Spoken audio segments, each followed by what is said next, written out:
नमस्कार, सुस्वागतम, वेलकम। मैं निधि शिमाली अपने YouTube चैनल में आप सभी का स्वागत करती हूँ।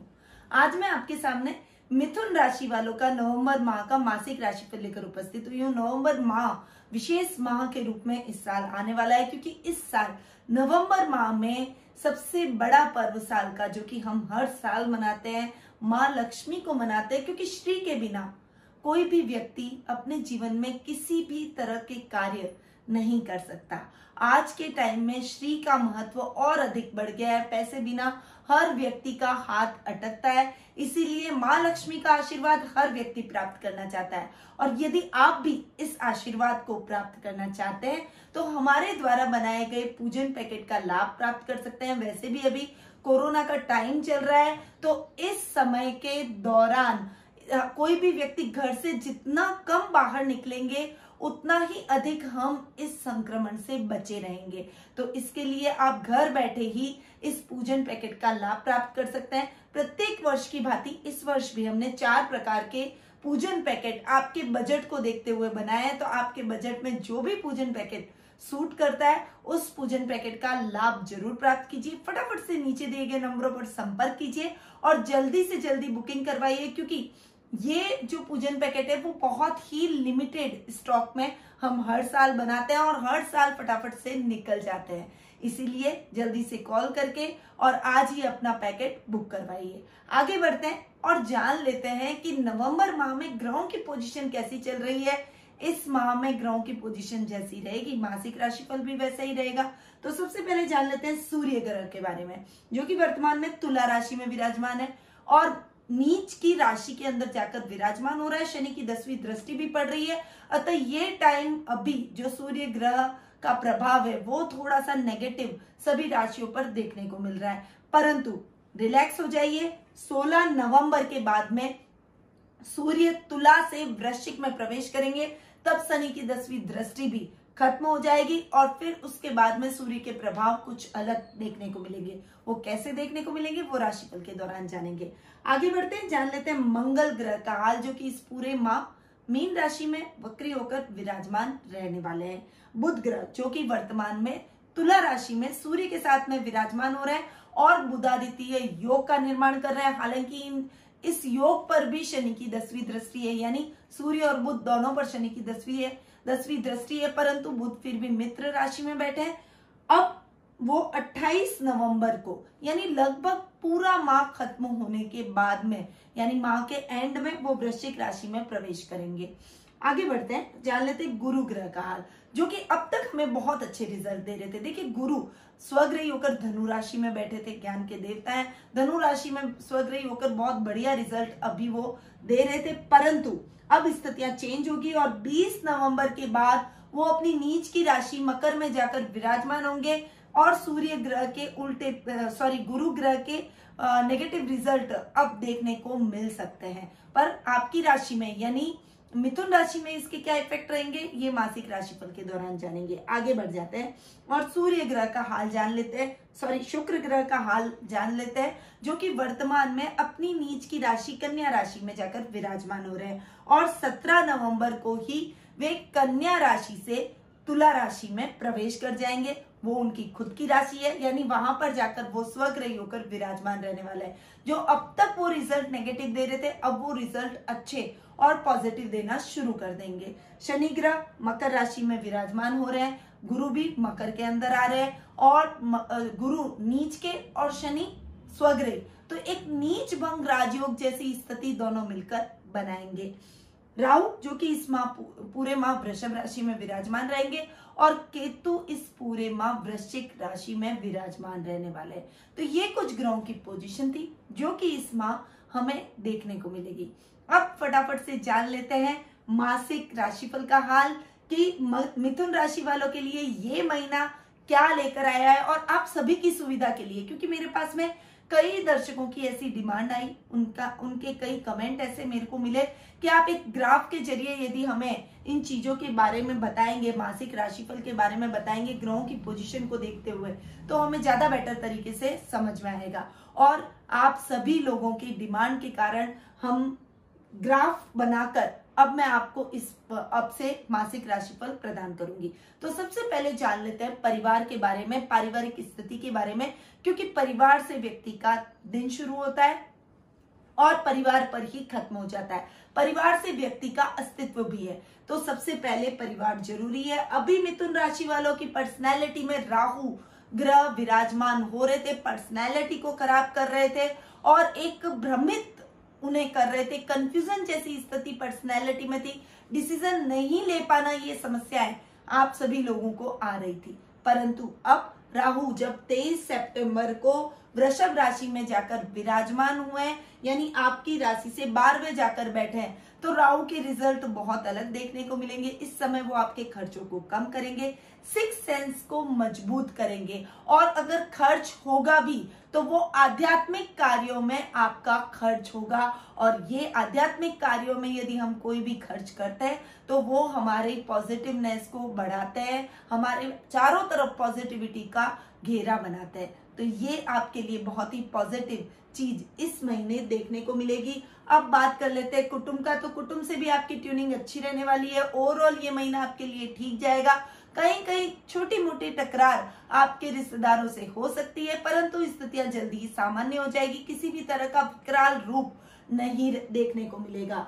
यदि भाई बहनों के स्थान की यदि मैं बात करूं तो वर्तमान के अंदर तो अभी तुला राशि के अंदर सूर्य आधे महीने आपके यानी 15 नवंबर तक वो तुला राशि में नीचस्थ होकर विराजमान हो रहे हैं। साथ में शनि की 10वीं दृष्टि भी पड़ रही है, यानी आधे महीने तक भाई बहनों के साथ में थोड़ी सी ट्यूनिंग बिगड़ने वाली है। हालांकि पराक्रम भी आपका थोड़ा सा डावाडोल होगा। जितने आप पराक्रमी हैं, आप में एक एबिलिटी है, आप में एक पावर है, वो आप लोगों को व्यक्त नहीं कर पाएंगे। इसका असर आपके कार्य क्षेत्र पर, आपके जॉब पर, आपके बिजनेस पर भी देखने को मिलेगा।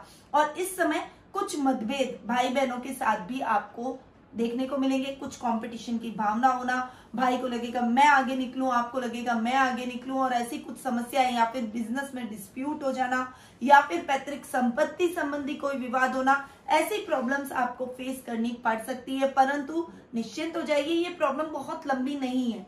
16 नवंबर के बाद में जब सूर्य तुला से वृश्चिक में प्रवेश करेंगे, उसके बाद में स्थितियां थोड़ी नॉर्मल और सामान्य होती हुई नजर आएगी। उसके बाद आप अपने भाई बहनों के साथ संबंधों को मजबूत करेंगे, पुनः सामान्य करने की कोशिश करेंगे। जो आप लोगों के बीच में डिस्प्यूट हो गए वो भी खत्म हो जाएंगे।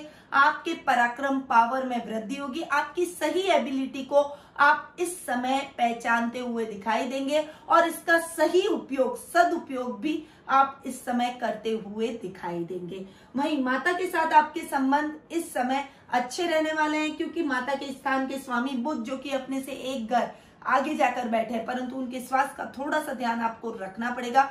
हड्डी संबंधी प्रॉब्लम्स उनको फेस करनी पड़ सकती है, उसका आपको विशेष ध्यान रखना है, क्योंकि माता के भाव के स्वामी बुध पर शनि की 10वीं दृष्टि पड़ रही है।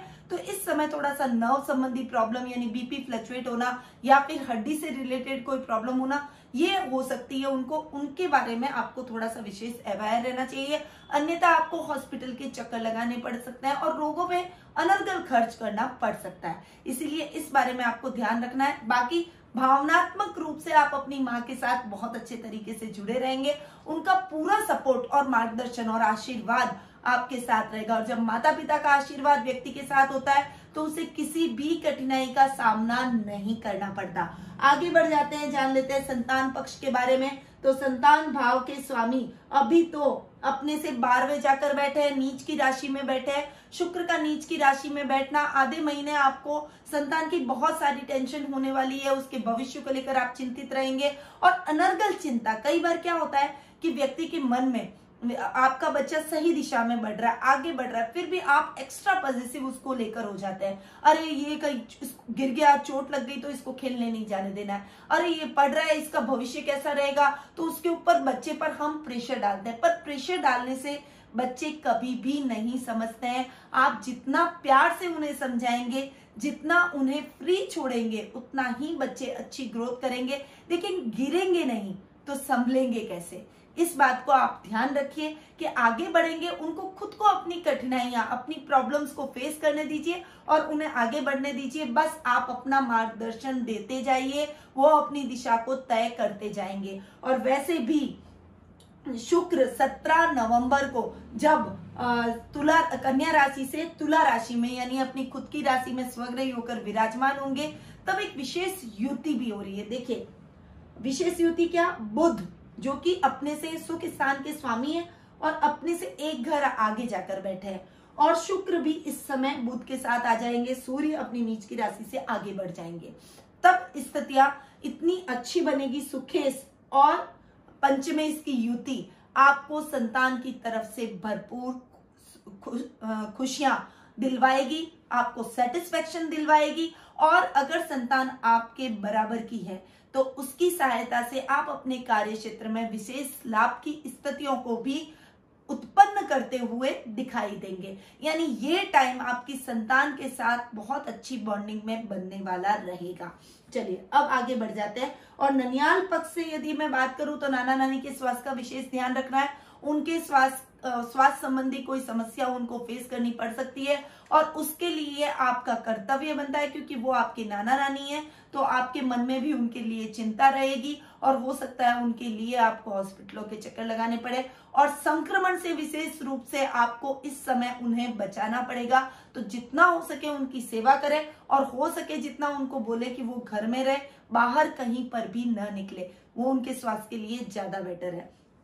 जीवन साथी के भाव की यदि मैं बात करूं तो गुरु स्वग्रही होकर सप्तम भाव में बैठे। वैसे तो गुरु जिस घर में बैठते हैं उस घर का नुकसान करते हैं, वहां पर थोड़ा सा प्रॉब्लम शुरू करते हैं, परंतु इस समय सप्तम भाव के अंदर गुरु बैठे हैं और अपने ही घर के स्वामी है, स्वग्रही होकर बैठे हैं। तो कोई भी व्यक्ति अपने घर का बुरा नहीं चाहता है, इसलिए गुरु के भी आपको बहुत अच्छे रिजल्ट जीवन साथी के मामले में, दाम्पत्य जीवन के मामले में बहुत अच्छे देखने को मिलेंगे। अब आगे बढ़ते हैं।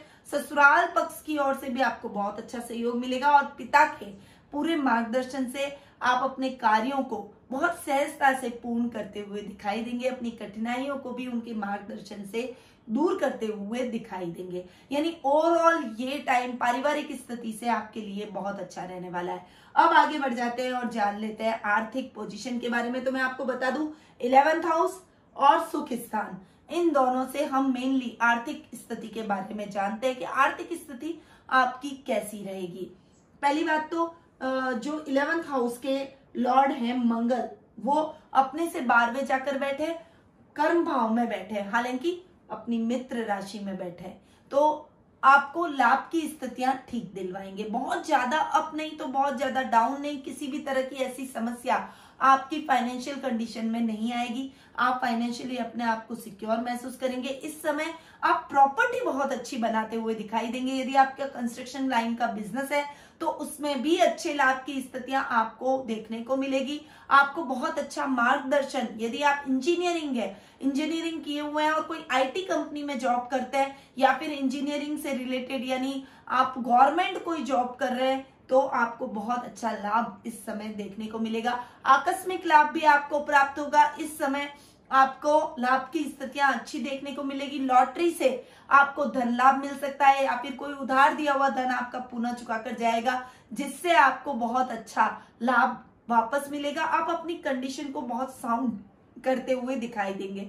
इस समय परिवार के साथ गेट टुगेदर के प्रोग्राम में भी आप शामिल होंगे, और साथ में इस समय आपका लेवल बढ़ेगा, सर्कल बढ़ेगा और गणमान्य लोगों से मुलाकात होगी। इस समय सुख स्थान के स्वामी बुध अपने से एक घर आगे जाकर बैठे, सुखों में भरपूर वृद्धि आप महसूस करेंगे। आप अपनी सुख सुविधाओं को बढ़ाने की कोशिश करेंगे। इस समय कुछ इलेक्ट्रॉनिक गैजेट्स की आप खरीदारी करते हुए भी दिखाई देंगे। मशीनरी के जो भी आइटम है, इलेक्ट्रॉनिक आइटम है, उनकी खरीदारी आप इस समय करते हुए दिखाई देंगे। यानी ओवरऑल आर्थिक स्थिति और सुखों के लिए ये महीना आपके लिए बहुत अच्छा और शुभ परिणामदायक रहेगा। पार्टनरशिप में भी यदि आप काम करना चाहते हैं तो आपको बहुत अच्छा लाभ प्राप्त होगा। बस पार्टनर के साथ में ट्यूनिंग बहुत अच्छी रखनी है। कुछ भी मिसअंडरस्टैंडिंग एक दूसरे के साथ में नहीं होनी चाहिए। देखिए, अगर कोई बात आपको पता है तो अगर आप अपने कार्य क्षेत्र से रिलेटेड कोई एक्सपीरियंस रखते हैं तो आप अपने पार्टनर के साथ शेयर जरूर करें। ऐसा कोई भी डाउट एक दूसरे के साथ में नहीं होना चाहिए जिससे स्थितियां आगे जाने पर विकराल रूप ले ले। तो इस बात का आपको विशेष ध्यान रखना है। अब आगे बढ़ते हैं और जान लेते हैं शिक्षा, कैरियर और व्यवसाय के बारे में। तो देखिए, सबसे पहले मैं शिक्षा की यदि बात करूं तो आधे महीने तक तो विद्यार्थी वर्ग के लिए ये टाइम थोड़ा सा क्रुशियल रहने वाला है। हालांकि सूर्य और बुध का बुधादित्य योग पंचम भाव में बना हुआ है। शिक्षा के तौर पर, विद्यार्थियों के तौर पर आप अच्छी शिक्षा, अच्छी मेहनत प्राप्त करेंगे, अच्छी मेहनत करेंगे और उस मेहनत का यथेष्ट फल भी मिलेगा। परंतु कहीं कहीं आपको अटकाव की स्थितियां देखने को मिलेगी। स्मूथली आप अपनी पढ़ाई में आगे नहीं बढ़ पाएंगे। इस समय कुछ डिस्ट्रैक्शन भी आपको तंग करने वाला है। इस समय न्याय से रिलेटेड कोई आप पढ़ाई कर रहे हैं, यानी लॉ से रिलेटेड कोई पढ़ाई आप कर रहे हैं, किसी एंट्रेंस एग्जाम की तैयारी कर रहे हैं, तो उसमें आपका सिलेक्शन बहुत अच्छे तरीके से हो जाएगा और आपकी इच्छा पूर्ण हो जाएगी, आपका सपना साकार होगा। परंतु जब 17 नवंबर को शुक्र तुला राशि के अंदर स्वग्रही होकर विराजमान होंगे, साथ में बुध के साथ में बैठेंगे, इस समय विद्यार्थी वर्ग के लिए ये टाइम स्कॉलरशिप का रहने वाला है। बहुत लंबे टाइम से आपकी महत्वाकांक्षा थी कि आपको स्कूल से स्कॉलरशिप मिले, अपनी योग्यता के अनुसार आपको स्कूल से हेल्प मिले, तो वो हेल्प आपको इस समय मिलती हुई दिखाई देगी। गवर्नमेंट से भी आपको स्कॉलरशिप मिल सकती है और स्कूल से भी आपको स्कॉलरशिप मिल सकती है। ये बात आप ध्यान में रखिएगा कि ये टाइम आपकी कला के क्षेत्र में भी निपुणता हासिल करने का रहेगा, यानी कला के माध्यम से भी आप प्रसिद्धि प्राप्त करेंगे। अपने स्कूल में और अपने कॉलेज में आप अच्छी प्रसिद्धि हासिल करते हुए दिखाई देंगे। कैरियर की यदि मैं बात करूं तो ये कैरियर का भाव होता है 9th हाउस। 9th हाउस के लॉर्ड है शनि, जो कि 8th हाउस के अंदर स्वग्रही होकर बैठ रहे हैं। शनि का 8th हाउस में स्वग्रही होकर बैठना आपके जीवन को पटरी पर लाएगा। अब तक जो डिस्ट्रैक्शन, अब तक जो असफलताएं आप फेस कर रहे थे, वो असफलताएं अब दूर हो जाएगी। आपको बहुत अच्छी सफलता अपने कैरियर में हासिल होगी। आप इस समय कैरियर में, यानी अगर आप जुडिशरी से रिलेटेड कोई पढ़ाई कर रहे हैं तो उसमें आपको बहुत अच्छी सफलता मिल सकती है। प्रशासनिक नौकरी की यदि आप तैयारी कर रहे हैं तो उसमें आपको बहुत अच्छी सफलता मिल सकती है। वहीं यदि आप अपना खुद का कोई व्यवसाय खोलना चाहते हैं और आप कंफ्यूज हैं कि आप कौन सा बिजनेस स्टार्ट करें, तो इस समय आप ऑयल से रिलेटेड काम कर सकते हैं, कोई ग्रोसरी से रिलेटेड यानी सुपरमार्केट से रिलेटेड आप कोई भी काम कर सकते हैं। साथ ही यदि आप खेती बाड़ी से रिलेटेड कोई काम करते हैं, पेड़ पौधों से रिलेटेड कोई काम करते हैं, तो उसमें भी आपको बहुत अच्छा लाभ देखने को मिलेगा। यानी बागबानी, खेती बाड़ी, ग्रोसरी और ऑयल से रिलेटेड काम इस समय आपके लिए बहुत ही अच्छे रहने वाले हैं। भाग्य इन सभी कार्यों में आपका साथ देगा। व्यवसायिक तौर पर यदि मैं देखूं तो जो टीचिंग लाइन से जुड़े हुए हैं, जो लेक्चरर हैं, टीचर हैं, या मैनेजमेंट से रिलेटेड कोई कंसल्टेंसी सर्विस का आप काम कर रहे हैं, या फिर कोई मैनेजमेंट से रिलेटेड काम कर रहे हैं, आपका खुद का कोई कोचिंग सेंटर है, उन सभी व्यक्तियों को बहुत अच्छे लाभ की स्थितियां देखने को मिलेगी, क्योंकि कर्म भाव के स्वामी सप्तम भाव में जाकर विराजमान हो रहे हैं। ये कर्म की स्थितियों को बढ़ाएंगे, काम में वृद्धि लाएंगे, आपके काम में बहुत अच्छी सफलता आपको दिलवाएंगे, क्योंकि जो कर्म भाव के स्वामी है वो सप्तम भाव में स्वग्रही होकर बैठ रहे हैं। तो केंद्र स्थान के स्वामी का ही केंद्र स्थान में बैठना आपको बहुत अच्छी उपलब्धियां दिलवाएगा। इस समय आप परोपकारिता के भावों में भी लीन रहेंगे, परोपकारिता के कार्यों में, मानव सेवा के कार्यों में भी लीन रहेंगे। यश, मान और कीर्ति आपकी चारों तरफ फैलेगी। पिता का पूरा मार्गदर्शन आपको देखने को मिलेगा और उनकी सहायता से आप कोई बड़ी मीटिंग में जा रहे हैं या फिर, तो पहले वो प्रोजेक्ट आप अपने पिता के साथ शेयर करें और उनसे डिस्कस करके फिर आप आगे निकले, तो आपको बहुत अच्छी सफलता देखने को मिलेगी। अब तक आप जो झिझक रहे थे अपने पिता से कोई भी बात करने को, अपने मन की बात रखने को, तो अब उनसे मन की बात कर डालिए। वो आपकी बात को टालेंगे नहीं और आपसे सहमत होंगे या फिर आपको सही सलाह देकर आपका मार्गदर्शन करेंगे। तो अब हम आगे बढ़ जाते हैं जीवन साथी और प्रेम प्रसंगों के मामले में। सप्तम भाव को हम जीवन साथी और प्रेम प्रसंगों के मामले में देखते हैं। सप्तम भाव के स्वामी गुरु जो कि स्वग्रही होकर सप्तम भाव में विराजमान हो रहे हैं।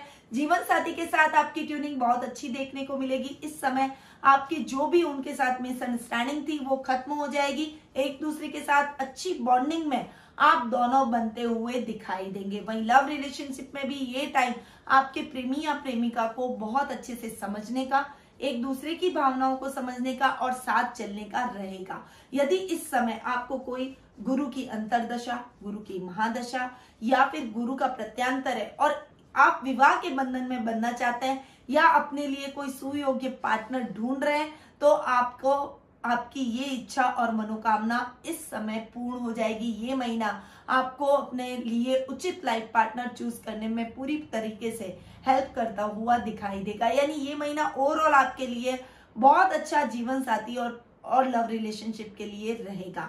अब आगे बढ़ते हैं और जान लेते हैं स्वास्थ्य के बारे में कि स्वास्थ्य आपका इस महीने कैसा रहने वाला है। देखिए, रोग भाव के जो स्वामी है वो मंगल आपके कर्म भाव में जाकर विराजमान हो रहे हैं। आपको स्वास्थ्य के प्रति किसी भी तरह की तकलीफ इस समय नहीं फेस करनी पड़ेगी, परंतु आपके माता के और पिता के स्वास्थ्य का आपको विशेष रूप से ध्यान रखना पड़ेगा। रोग भाव में केतु भी जाकर बैठे हैं और केतु संक्रमण के ग्रह हैं।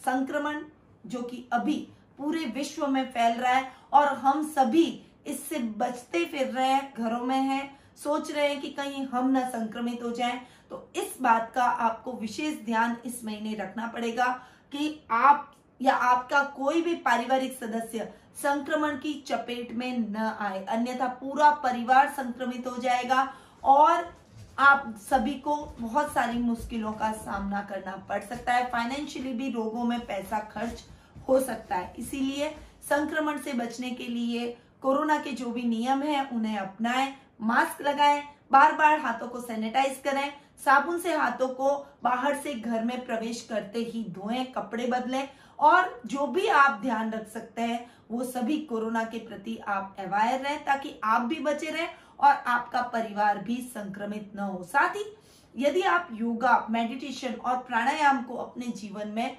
उतारते हैं, विशेषकर कपालभाति और अनुलोम विलोम जैसे प्राणायाम को अगर आप रेगुलरिटी से अपने परिवार के साथ मिलकर करते हैं तो किसी भी प्रकार की समस्या बड़ी आपकी लाइफ में क्रिएट नहीं होगी। अगर आप संक्रमित हो भी जाते हैं तो भी जल्दी ही इस संक्रमण से आपको मुक्ति मिल जाएगी। तो ये था मिथुन राशि वालों का नवंबर माह का मासिक राशिफल। अब बढ़ते हैं महा उपाय की तरफ। देखिए, यदि मैं महा उपाय की बात करूं तो रोगों की बात मेरे मन में आती है। संक्रमण का खतरा बना हुआ है, इसीलिए इस समय आप यदि केतु के उपाय करें तो वो आपके लिए बहुत ही अच्छे रहेंगे। केतु को जितना शांत रखेंगे उतना रोगों से आप मुक्त रहेंगे। उसके लिए आपको मंदिरों में ध्वजा फहरानी है। देखिए, आप करीबन 21 या 51 की संख्या में ध्वजा बनवाइए और जब घर से रोज बाहर निकले आपके घर और घर के आसपास भी आपके अगर कोई मंदिर है, चाहे वो छोटा ही क्यों ना हो, उस मंदिर के पास में या मंदिर के ऊपर आप ध्वजा फहरा दें। जिस प्रकार से वो ध्वजा फहराएगी उसकी फट की आवाज के साथ आपके रोगों का नाश होगा, संक्रमण आपके पास भी नहीं फटकेगा। ये बहुत अच्छा उपाय है और ये आपको जरूर करना चाहिए। साथ ही एक उपाय और आपको बताऊंगी, काला कुत्ता। अगर आप इस उपाय को यानी ध्वजा आप बाहर नहीं निकलते हैं, आप नहीं फहरा सकते हैं, तो आप काला कुत्ता आपके घर के आसपास जो भी स्लम डॉग दिखे उस स्लम डॉग को आप तेल से चुपड़ी हुई रोटी जरूर रोज खिलाएं।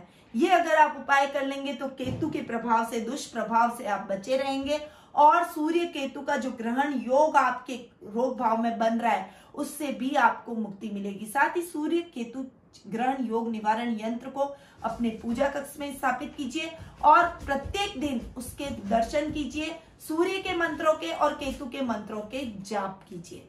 तो अब मैं अपनी वाणी को यही विराम देती हूँ। स्वस्थ रहिए, व्यस्त रहिए, मस्त रहिए, सेफ रहिए, घरों में रहिए और मुस्कुराते रहिए। जय श्री राधे कृष्ण।